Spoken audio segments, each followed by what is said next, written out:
इतिहास के पन्ने अक्सर राजाओं की विजय गाथाओं से भरे होते हैं, लेकिन कुछ कहानियां मिट्टी के नीचे दबी उन खामोश चीखों की होती है जिन्हें समय ने भुला दिया। आज से 5000 साल पहले जब इंसान ने कबीलों से निकलकर शहरों की ईंट रखना शुरू ही किया था, तब एशिया के इस भूभाग पर एक ऐसी सभ्यता का जन्म हुआ जिसने मानवता की परिभाषा बदल दी।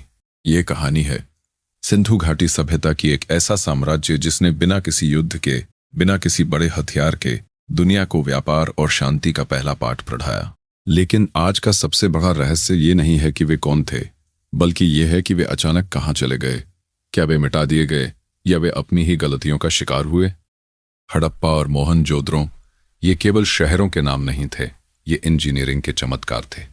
उस दौर में जब लंदन और पेरिस का अस्तित्व भी नहीं था, यहाँ के लोग 2 मंजिला घरों में रहते थे।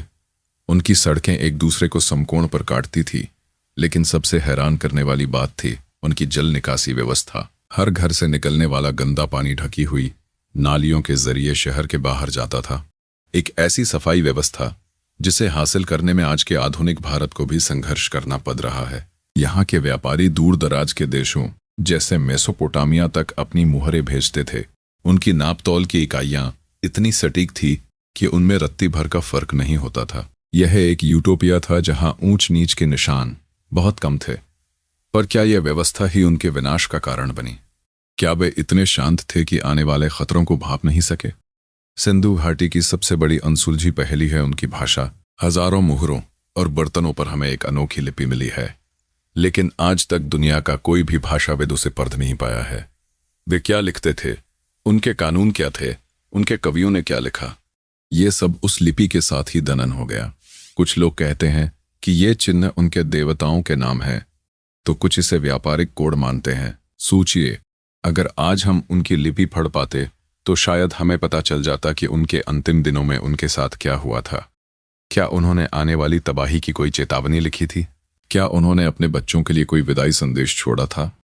जब तक ये लिपि खामोश है, सिंधु घाटी का सच भी एक बंद अंधेरे कमरे जैसा है।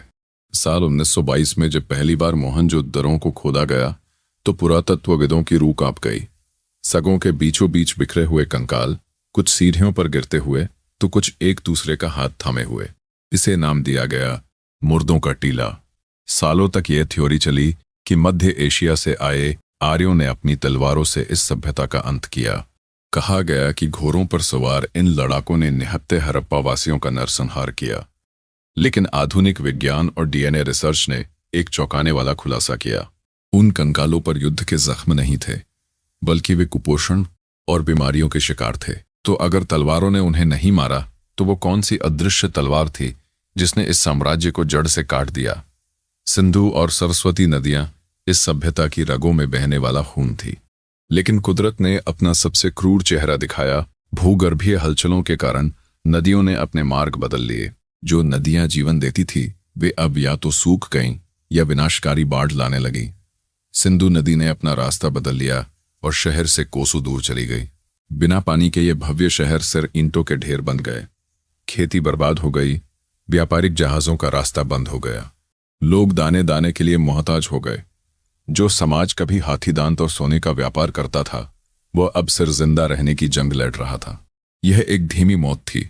लोग धीरे धीरे पूरब की ओर गंगा के मैदानों की तरफ भागने लगे, जहां वे अपनी पहचान खोकर छोटे छोटे गांवों में सिमट गए। सिंधु घाटी का पतन अचानक नहीं हुआ, बल्कि ये एक लंबी चेतावनी थी जिसे उन्होंने शायद अनदेखा कर दिया। आज जब हम अपने बड़े बड़े कंक्रीट के जंगलों में गर्व से खड़े हैं, तो हमें उन खंडहरों की ओर जरूर देखना चाहिए। जलवायु परिवर्तन, नदियों का प्रदूषण और प्रकृति का दोहन। आज हम वही गलतियां दोहरा रहे हैं जो शायद हजारों साल पहले उन्होंने की थी। इतिहास हमें सिर्फ गुजरा हुआ वक्त नहीं दिखाता, वह हमें आईना दिखाता है। सिंधु घाटी की धूल हमें याद दिलाती है कि कोई भी साम्राज्य इतना बड़ा नहीं होता कि वह प्रकृति के प्रकोप से बच सके। हड़प्पा की खामोशी आज भी हमसे पूछ रही है, क्या तुम भी सिर्फ एक टीला बनकर रह जाओगे या तुम इतिहास से कुछ सीखोगे?